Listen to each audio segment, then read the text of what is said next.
오늘은 참 좋은 날입니다. 우리 한민족 최대 명절인 설날이면서 또 주일인데, 그것도 그냥 주일이 아니고 주님의 산상변화 주일입니다. 정말 좋은 날입니다. 이 좋은 주일에 여러분 모두에게 하늘의 큰 복이 임하기를 축원합니다. 요즘은 별로 이제 그렇지 않습니다만은 예전에 제가 어릴 때만 해도 이 설날은 어떤 날이냐 하면 새 옷 얻어 입는 날입니다. 새 옷 그리고 새 신발 얻어 신는 날이 이 설날이에요. 그래서 이 설날이 다가오면 이번에는 우리 엄마 우리 아빠가 무슨 옷 사줄까, 무슨 신발은 사주나, 그게 이제 기대돼서 설레고 기다리고 그랬습니다. 연세 많은 분들은 다 경험하셨을 겁니다. 그때는 지금처럼 뭐 옷이 많지 않고 또 살림살이도 어려우니까 이게 명절이나 돼야 옷 한 벌 얻어 입는데, 그저 어머니가 상해 가셔서 골덴 바지 하나 두면 너무 좋은 거예요. 고루땡 바지 그러잖아요. 요새 아이들은 입지도 않을 겁니다만, 정말 그 이제 골덴으로 된 그 바지, 그 자켓 하나 얻어 입으면 신나가지고 나가 자랑하고 그랬습니다. 근데 요즘 아이들은 그런 거 줘도 안 입고 또 입지도 않고, 그래서 유명 브랜드 아니면 잘 안 입어요. 그래서 등골 브레이크라는 신조어가 생겼어요. 옛날 아이들은 그저 어떤 옷이든지 사주면 그게 좋아서 가장 좋아했는데, 요즘 애들은 어떤 옷이 아니야, 옷이 중요한 게 아니라 어떤 브랜드냐, 이게 중요한 거예요. 그래서 아주 고급 유행하는 유명 브랜드 옷이 아니면 시큰둥하고, 그런데 그 유명 브랜드 옷이 뭐 보통 비싸요. 웬만하면 5, 60만 원, 좀 비싸면 100만 원 훌쩍 넘어가니까 이 부모들이 이게 사주기가 쉽지 않잖아요. 그런데 아이들이, 철없는 아이들이 이거 사내라 그러니까 이 부모 등골이 부서진다 이거예요. 그래서 등골 브레이크예요. 등골이 부서진다 그래가지고. 자, 그래서 한동안 이 뭐 몽벨, 노스페이스, 뭐 네파 같은 이 유명 브랜드의 옷들이 등골 브레이크였어. 근데 요즘에는 그 품목이 바뀌었대요. 어떻게 바뀌었냐면, 요즘 아이들은 또 왜 화장들을 하는지 말이에요. 그 여자애들이 그냥 초등학생 때부터 화장들을 하고, 또 남자애들도 화장하고 그래가지고 너도 나도 화장들을 하는데 화장품을 뭐에 쓰냐에 따라서 등급이 달라진대요. 그래가지고 외국산 고급 화장품을 쓰면 엘프, 요정이라고 그러고, 국산 고급 화장품을 쓰면 휴먼, 인간이라고 그러고, 국산 싸구려 쓰면은 몬스터, 괴물이라고 그러고,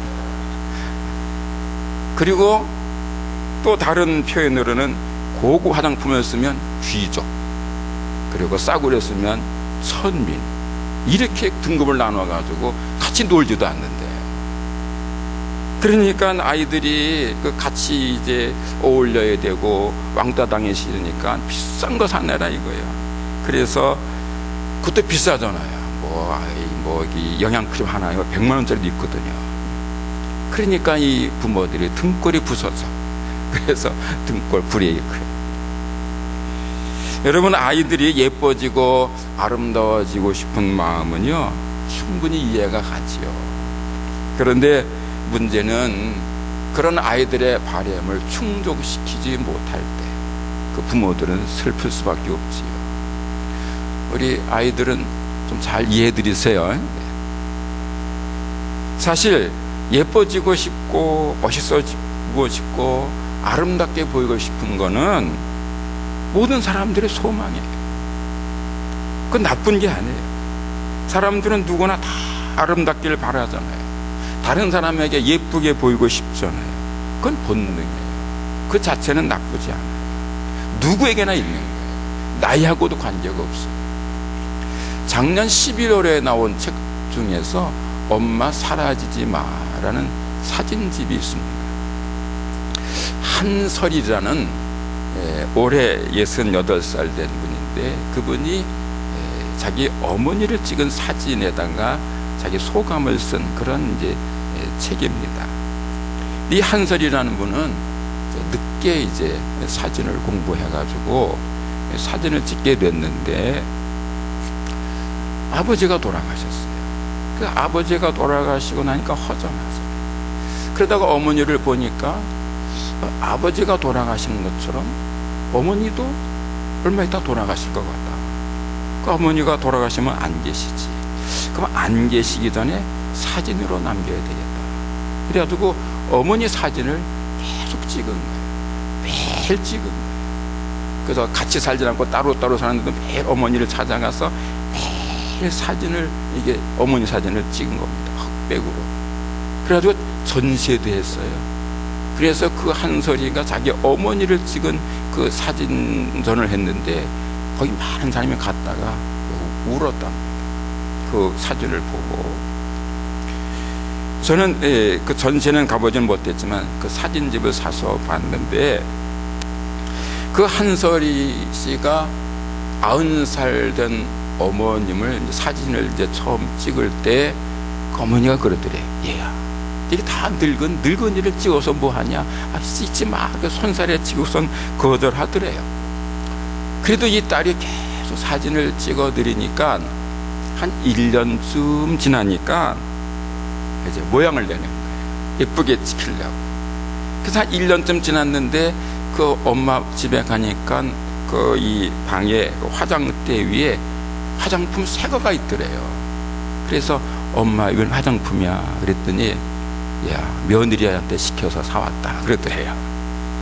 그래서 그걸 보고 이 한설이가 글을 써놓은 거예요. 뭐라고 썼냐면 이렇게 썼어요. 엄마 그냥 계셔도 돼요.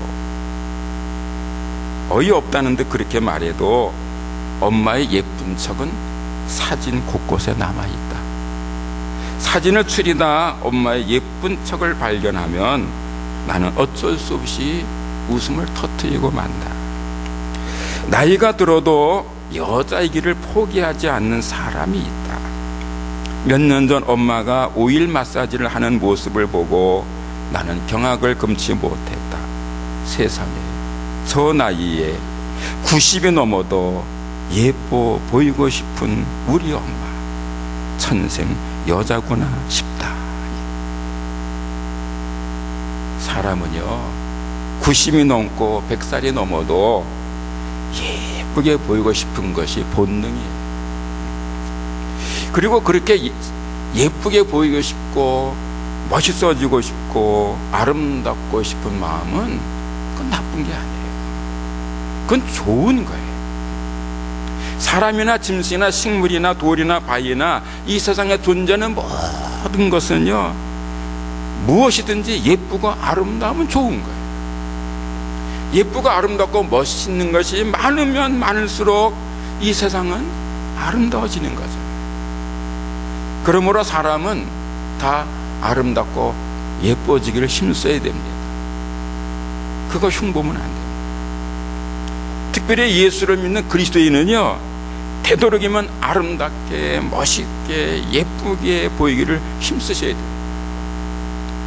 교회 올 때는 어디 나갈 때 그냥 나가지 마시고 찍어 바르시고 하여튼 잘 가꾸시고 멋있게 하고 나가세요. 사람들이 볼 때 멋있다 이렇게 느낄 만큼 해야 돼. 자기가 할 수 있는 대로 최선을 다해서 아름답게 자신을 가꾸어 가야 하는 것입니다.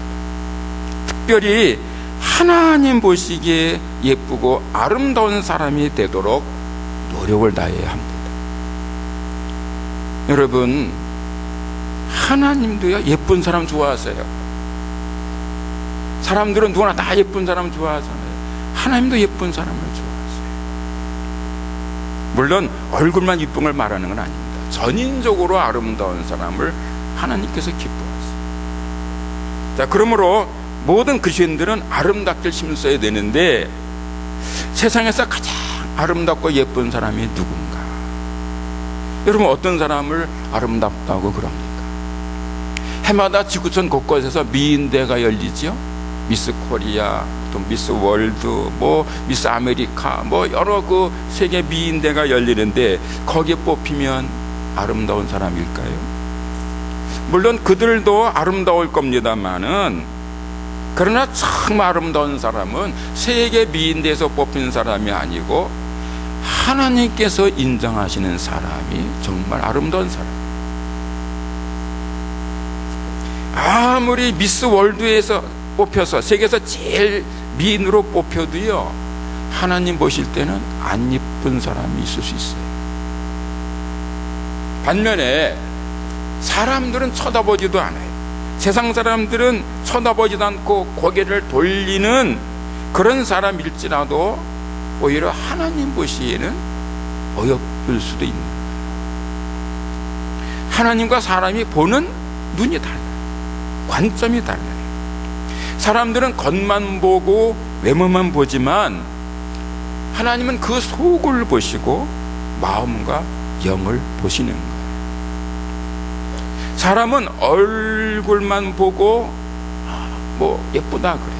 어제도 그 뉴스 나오는 거 보니까 어떤 그 보니까 이 남자들이 여자를 볼 때 첫째 뭘 보느냐? 외모 본대요. 얼굴 본대. 마음씨 능력은 두 번째, 세 번째고 첫째 외모를 보더라. 이 남자들 이 헛것들이에요. 얼굴만. 근데 여자들은 아니더라. 여자들은 능력, 인격 이런 거 보는데 남자들은 얼굴부터 보는. 이 남자가 여자만 못한 거예요. 남자들은 미안합니다. 여러분들은 안 그럴 겁니다만. 얼굴만. 많은 사람들이 겉만 보고 외모만 보지만 하나님은 속을 보신다. 속을. 마음과 영을 보십니다. 여러분, 사람 얼굴이 예쁜 거 좋지요. 그러나 얼굴보다는 마음이 예뻐야 되잖아요. 아무리 경국지식이라도 마음이 약하면 예쁜 사람 아니에요. 그러니까 얼굴이 예뻐야 되지만 더 예뻐야 되는 것은 마음이 예뻐야 되고, 마음보다 더 예뻐야 할 것은 뭐예요? 그 영이 예쁘고 아름다워야 되는 거예요. 사람은 몸이 있고 마음이 있고 영이 있잖아요. 그 영이 아름다워야 돼요. 여러분, 사람들 중에는 얼굴은 아주 예쁜데 그 마음은 아름답지 않은 사람들이 있습니다. 왜 간혹 어떤 사람들, 조금 좀 못하는 사람들이 꽃뱀에 걸려가지고 망신당하지 않습니까? 그 꽃뱀들 다 이쁜 사람들입니다. 안 이쁜 사람이 꽃뱀 못합니다. 그렇잖아요. 근데 얼굴은 아주 예쁜데 마음에 악이 들어있어요. 그게 사람을 망치죠. 얼굴은 예쁜데 마음이 아름답지 않은 사람이 있고요, 마음은 착하고 예쁜데 그 영은 병든 사람이 있어요. 세상 사람들은 얼굴 예쁘고 마음 예쁘면 된다 하지만 아니에요. 영까지 예뻐야 돼요. 영이 아름답지 않으면 정말로 아름다운 게 아니에요. 여러분, 하나님을 모르는 사람들은요, 영이 아름답지 않습니다. 하나님을 믿지 않는 영이 어떻게 아름다우시겠어요? 하나님을 안 믿는 사람들은요, 하나님 보실 때 안 예쁜 거예요. 자, 오늘 설 명절에 대해서 이제 고향을 찾아오신 분들 많으세요. 그럼 보세요. 어떤 집에 자식이 10명 있다고 하십시다. 근데 10명 중에 그 셋째가 인물도 제일 잘나고 아주 능력도 있고 사회적으로 출세했어요. 돈도 많이 벌어요. 그런데 자기 아버지가 무식하다고 찾아오지도 않아요. 그럼 그 자식이, 그 아들이 잘난 아들입니까? 착한 아들입니까? 아무리 잘생기고 능력이 있고 사회적으로 출세했어도요, 자기 부모를 모르는 자식은 그건 못된 거예요. 이치가 똑같습니다. 아무리 잘생기고 마음이 착하고 아주 정직하고 능력 있고 그래도 하나님을 모르는 사람은 하나님 보실 때 아름다운 게 아닌 거예요. 하나님께서 정말로 아름답게 보는 사람은 영이 아름다워야 되는 거예요. 영이 아름다운 사람이 정말 하나님 보시기에 아름다운 것입니다. 하나님이 인정하는 사람, 그 사람이 아름다운 사람이에요. 예를 들면 베드로전서 2장 19절 20절에 나오는 사람이 하나님께서 인정하시는 아름다운 사람입니다. 베드로전서 2장 19절 20절에서 이렇게 말씀합니다. 제가 표준 세번역 성경으로 읽겠습니다. 억울하게 고난을 당하더라도 하나님을 생각하면서 괴로움을 참으면 그것은 아름다운 일입니다. 죄를 짓고 매를 맞으면서 참으면 그것이 무슨 자랑이 되겠습니까? 그러나 선을 행하다가 고난을 당하면서 참으면 그것은 하나님 보시기에 아름다운 일입니다. 여러분, 살다 보면은 어려움 당할 때가 있잖아요. 고난과 핍박을 받을 때가 있잖아요. 죄를 짓거나 실수를 한 것도 아닌데 억울하게 고난 당할 때가 있어요. 내가 잘못돼서 내가 죄 졌기 때문에 고난 당하는 것은 그러려니 하지만 아무런 잘못도 없는데 억울하게 고난 당해. 심지어 아주 착한 일을 하고 좋은 일을 했음에도 불구하고 억울하게 고난 당할 때가 있어요. 그럴 때는 얼마나 억울하겠어요? 얼마나 화가 나겠어요? 참기 어려울 겁니다. 아니, 세상에 그런 경우가 있는가? 착하고 좋은 일을 하고도 그렇게 억울한 고난 당할 때가 있는가? 얼마든지 있습니다. 특별히 복음을 전하는 선교 현장에서는요, 얼마든지 일어나는 일입니다. 성경에서 예를 들면 사도행전 16장에 보면은 바울과 실라가 빌립보에서 복음 전합니다. 특별히 귀신 들린 여자를 고쳐줍니다. 그런데 그것 때문에 많은 매를 맞고 옷을 찢김당하고 감옥에 끌려가서 착고에 채인 채로 고난당하지 않습니까? 바울과 실라가 나쁜 짓 했나요? 아니에요. 착하고 좋은 일 했어요. 그런데 붙들려가서 두들겨 맞고 옷 다 찢기고 착고에 채인 채로 감옥에 쳐 던져졌어요. 얼마나 억울합니까? 착한 일을 하고도 억울한 고난 당할 때 있는 거예요. 자, 그런데 그때 바울과 실라가 어떻게 반응했습니까? 화내고 짜증내고 불평하고 원망했습니까? 아니에요. 십자가를 지시면서도 아무런 불평도 원망도 않으셨던 예수님을 생각하면서 조용히 기도하고 찬송했어요. 여러분, 그 모습이 하나님 보시기에 얼마나 아름다웠겠습니까? 그렇게 복음 전하다가 착한 일을 하고도 억울하게 매를 맞고 착고에 치인 채 감옥에 갇혀서도 불평하지 않고 찬송하고 감사하는 그 바울과 실라가 하나님 보실 때 얼마나 예뻤겠어요. 정말로 그 사도행전 16장에 나오는 바울과 실라는 베드로전서 2장 19절 20절 말씀대로 선을 행하다가 고난을 당하면서도 하나님을 생각하고 괴로움을 참은 아름다운 사람의 전형입니다. 여러분, 그때 바울과 실라의 그 겉모습은요, 아름다울 게 하나도 없었어요. 옷 다 찢겼지요. 두들겨 맞았지요. 온몸에 피멍 들었고 머리는 막 떨어졌을 겁니다. 발에는 착고로 채워져 있었습니다. 인간적으로 볼 때는 아름다운 게 하나도 없었고요, 아름답기보다는 처참했을 거예요. 하지만 그렇게 처참한 모습을 하고도 조용히 기도하고 찬송하면서 하나님께 감사하는 그 바울과 실라는요, 하나님 보실 때 가장 아름다운 사람이었던 거예요. 비록 몸은 처참했지만 그 영이 아름다웠기 때문에 하나님 보시기에 아름다운 사람으로 선 겁니다.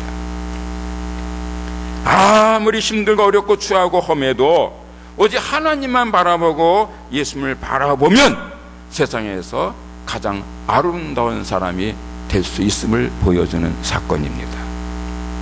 여러분, 하나님만을 바라볼 때 아름다워집니다. 예수님만을 바라볼 때 아름다운 사람이 됩니다. 특별히 예수님만을 바라볼 때 아름다운 사람이 되는 거예요. 여러분, 많은 사람들이 하나님을 믿고 있습니다만은 하나님은 볼 수 없잖아요. 하나님은 눈으로 볼 수 있는 분이 아닙니다. 하나님은 영이시기 때문에 눈으로 보거나 손으로 만져지지 않습니다. 만약 누군가가 내 하나님을 봤다 그러면 그 이상한 사람이고 수상한 사람입니다. 하나님은 눈으로 볼 수가 없어요.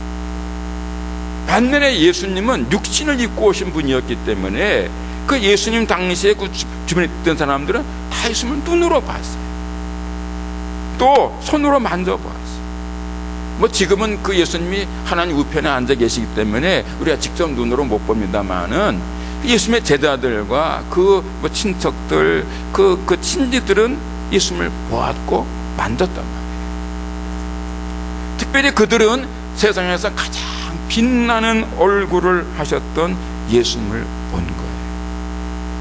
여러분, 오늘 본문에 예수님이 환하게 변화하시는 사건이 나오는데, 오늘 이 예수님의 그 산상 변화 사건은 정말 놀라운 사건입니다.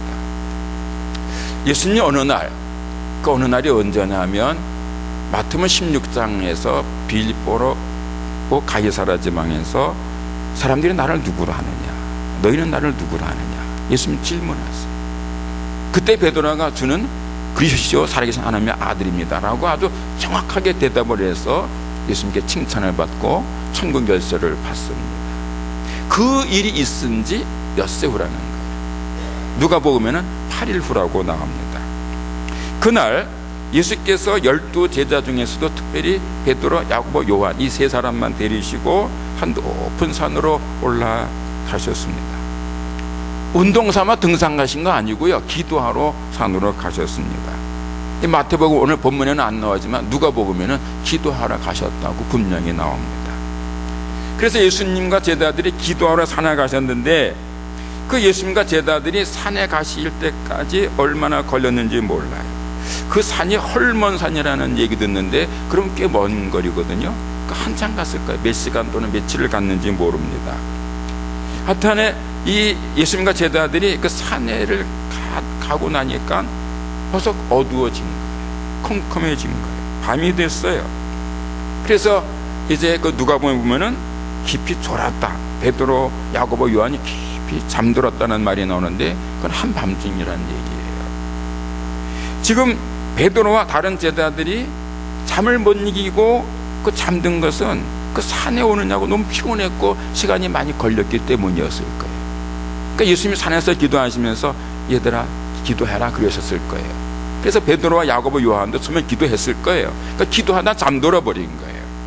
하지만 예수님은 혼자서 기도를 계속 하세요.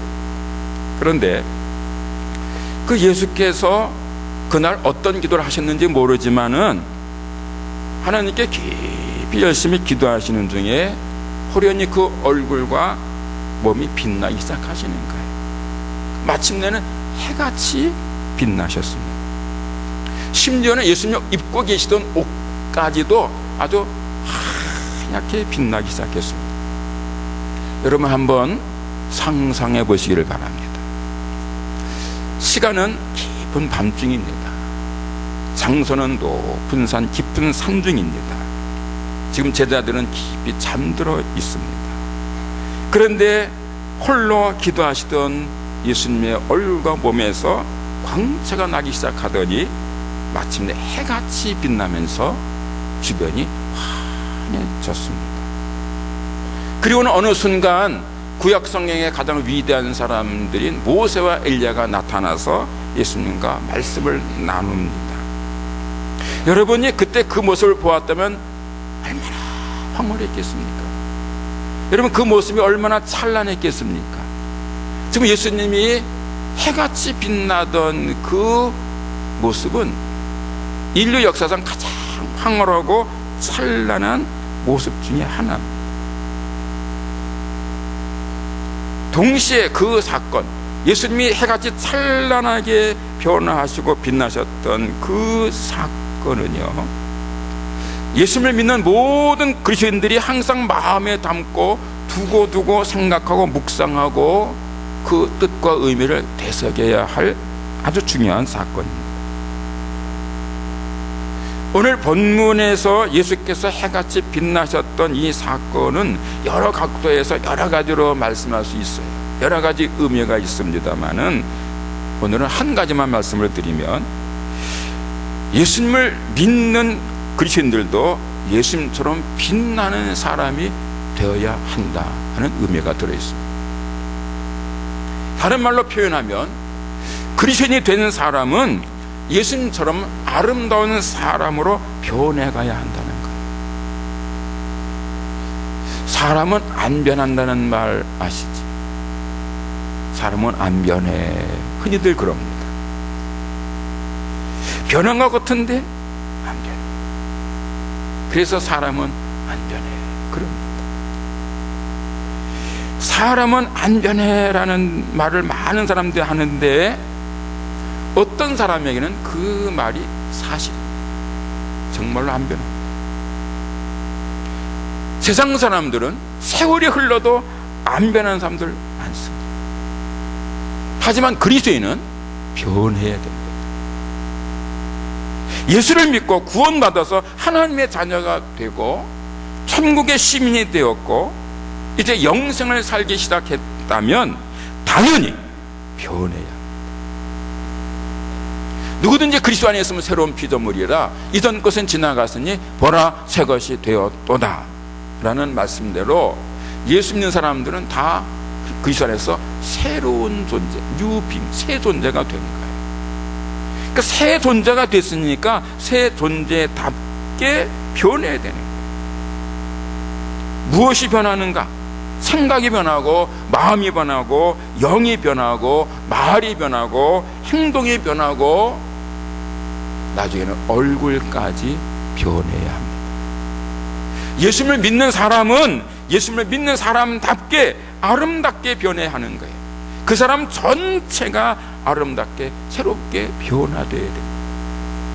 예수님을 믿으면서도 그것도 아주 오래오래 믿으면서도 10년, 20년, 30년, 40년을 믿으면서도 변하지 않고 옛사람 그대로 있다면 그 믿음은 문제 있습니다. 그 믿음은 잘못된 겁니다. 예수님을 제대로 믿지 않는 겁니다. 예수님을 제대로 믿으면 사람은 변합니다. 아름답고 새롭게 거룩하게 변하는 것입니다. 마치 사울이 바울로 변했고 깡패 기믹도가 목사 기믹도로 변한 것처럼 변하는 거예요. 예수님을 제대로 믿으면 왜 아름답게 변하는가? 예수님을 제대로 믿으면 예수님을 생각하고 예수님 닮기를 힘쓰기 때문에 변하는 거예요. 예수님을 잘 믿으면 잘 믿을수록 더 예수님을 생각하잖아요. 예수님께 가까이 나가려고 힘쓰잖아요. 기도하기를 힘쓰고 찬송하기를 힘쓰고 예배를 힘쓰지 않습니까? 예수님을 사랑하고 예수님을 존경하고 예수님을 경외하기를 힘쓰고 늘 예수님을 생각하고 늘 예수님을 닮아가기를 힘쓰다 보니까 자신도 모르게 예수님을 닮아가는 거예요. 여러분, 남녀가 혼인해서 부부가 돼서 오래 살면 서로 닮아가지 않습니까? 나중에는 얼굴도 닮더라고요. 그런 것처럼 늘 예수님만 바라보고 예수님을 생각하고 예수님을 따라가면 닮아가는 거예요. 그래서 마침내 예수님을 닮는 사람이 되는 거예요. 그렇다고 해서 그리스도인이 새롭고 아름답게 변하는 것이 그 사람 자신의 노력과 의지로 된다는 것은 아닙니다. 여러분 잘 들으셔야 됩니다. 사람의 질이 바뀌는데 사람의 질 자체가 바뀌는 것은 그 사람 자신의 의지나 능력의 결과가 아닙니다. 죄인이 의인되고 세상 사람들이 하나님의 자녀가 되는 것은 그 사람 자신의 의지나 노력의 결과가 아닌 거예요. 여러분, 내가 아무리 노력해도 죄인이 의인 될 수 없습니다. 마귀의 자녀가 하나님 자녀 될 수 없습니다. 죄인이 의인 되고 마귀의 자녀가 하나님의 자녀 되는 그 신분이 바뀌고 질이 바뀌는 것은 하나님의 은혜로 되는 것입니다. 하나님의 특별한 은총으로 되는 것이지 인간적 노력으로 되는 건 아니에요. 사람이 예수님처럼 아름답게 변하는 것도 그 사람의 노력으로 되는 게 아닙니다. 예수님을 닮으려고 애쓰고 수고하면 예수께서 그를 어여삐 보시고 그에게 은혜를 주세요. 그래서 변화되는 겁니다.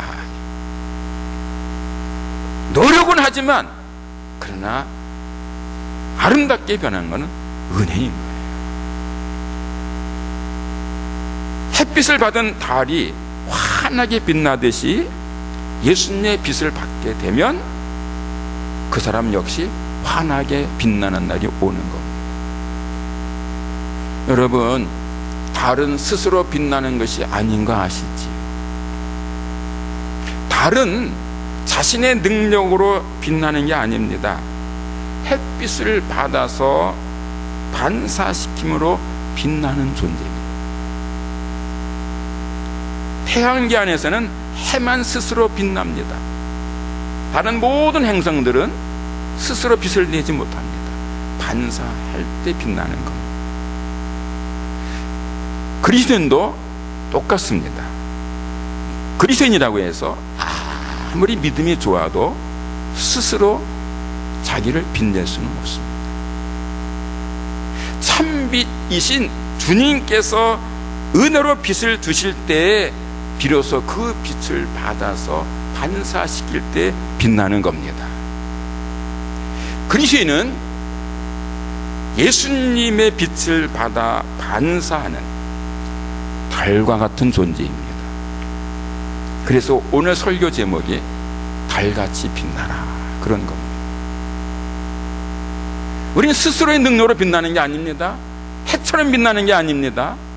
해처럼 빛나는 분은 오직 예수님이고, 우리는 그분의 빛을 받아서 달처럼 빛나는 것입니다. 여러분과 저는 참빛이 아닙니다. 참빛은 오직 예수님 뿐입니다. 여러분과 저는 빛의 자녀일 뿐입니다. 예수님이 주시는 빛을 받아서 반사시키는 달빛 같은 빛입니다. 하지만 그래도 그게 어딥니까? 굉장한 은혜입니다. 엄청난 은혜, 최고의 복입니다. 여러분, 달이 스스로 빛을 발하지는 못하지만 햇빛을 받아서 어두운 세상을 밝히는 거, 그거 대단한 일이잖아요. 같은 이치에서 스스로 빛을 발하지는 못하지만 예수님의 빛을 받아서 빛의 자녀로 사는 것도, 그래서 어두운 세상을 밝히는 세상의 빛으로 사는 것도 굉장한 일이에요. 참으로 위대한 일인 것입니다. 깨닫고 보면 오늘 여러분들과 저는 보통 사람이 아니에요. 하나님의 자녀입니다. 예수님의 사람입니다. 세상을 빛나게 하는 위대한 사람입니다. 할렐루야. 이 믿음을 가지고 오늘 우리가 믿음으로 주님 바라볼 때 참빛이신 태양이신 예수님의 빛을 받아서 세상을 비치는 달과 같은 존재가 된다는 이 믿음을 가지고 더 예수님을 사모하고, 더 예수님을 사랑하고, 더 예수님만을 바라보면서 예수님의 말씀대로, 예수님의 사랑으로 예수님의 빛을 받아서 반사하면 여러분들도 환하게 빛나게 되실 것입니다. 여러분 얼굴에서도 광채가 나게 될 것입니다. 여러분 몸에서 빛이 날 것입니다. 마침내 예수님을 닮은 세상에서 가장 아름다운 그리스도인이 되실 것입니다. 기도하겠습니다. 하나님 아버지, 저희는 빛이 아님을 압니다. 참빛은 오직 예수님뿐인 줄을 믿습니다. 하지만 예수님께로부터 빛을 받아 반사하면 저희들도 달같은 빛이 될 줄로 믿습니다. 하나님 아버지와 달빛같이 빛나는 존재가 되게 하옵소서. 그렇게 하심을 감사드립니다. 저는 부족하지만 죄인이었지만 은총으로 저희들을 구원하셨고 하나님 자녀 삼으셨고 빛을 비춰주셔서 어두운 세상을 밝히는 달빛 같은 세상에 빛되게 하심을 찬양합니다. 하나님, 이제 삶의 자리에서 주님의 빛을 비추는 아름다운 삶을 살게 하여 주옵소서. 마침내 저희들의 얼굴에서도 환하게 광채가 나는, 그래서 세상에서 가장 아름다운 성도로 새로워지게 하옵소서. 우리 한일교들의 비치는 그 빛으로 이 세상이 아름다워지고 밝아지고 따뜻해지는 은혜가 있게 하옵소서. 예수님의 이름으로 기도하옵나이다. 아멘.